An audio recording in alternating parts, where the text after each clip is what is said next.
St. Louis Mayor Tishaura Jones signed new open carry restrictions into law this afternoon after initially expressing concerns the plan might falter in court. Our political editor Mark Maxwell has legal analysis from the conservative judge who said it is legal and constitutional. I think it's been baked into our collective consciousness that the state has preempted cities from taking local action. So, I mean, it's understandable that right off the bat there were a lot of misunderstandings about the bill. Alderwoman Kara Spencer said a legal loophole allowing Missouri cities to crack down on open carry of firearms was hiding in plain sight for years. I confess that I didn't see it.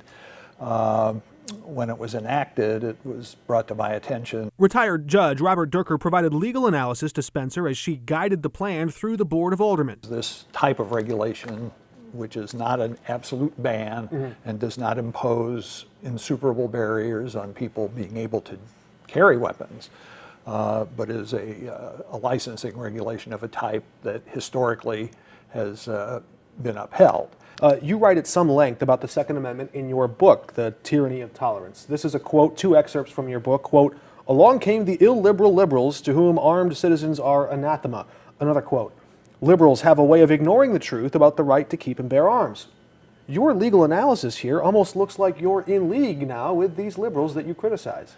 Well, I told Alderman Spencer that the two extremes have met in the middle here, and we find ourselves agreeing with each other on this particular proposition. Why was his voice one that you sought out? Well, Judge Durker tends to be on the conservative side of things. Why would he cooperate with you then if you were politically opposed? I mean, I asked him. I think he's a. I can't speak to why he did, but I asked him if he would weigh in on the constitutionality, and I think he has a vested interest in the well-being of our city and our community. And I've heard overwhelmingly from our police department that their hands are tied right now, and that's a really volatile situation. Look, it's become commonplace. You see AR-15s and semi-automatic weapons all over the neighborhoods of the city of St. Louis on a regular basis, and this is a really dangerous, volatile situation that we're in. There was some rightful concern that this was going to, have the potential of being enforced in a selective manner and one that was biased, particularly in a racial sense. Do you trust the police to enforce this without bias?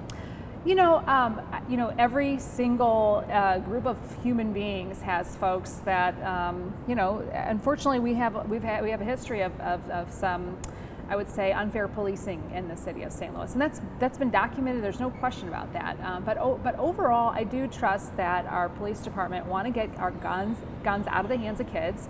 Reporting in St. Louis, Mark Maxwell, 5 on your side. St. Louis Police Chief Robert Tracy plans to meet with the media tomorrow to explain how city officers will enforce these new gun regulations.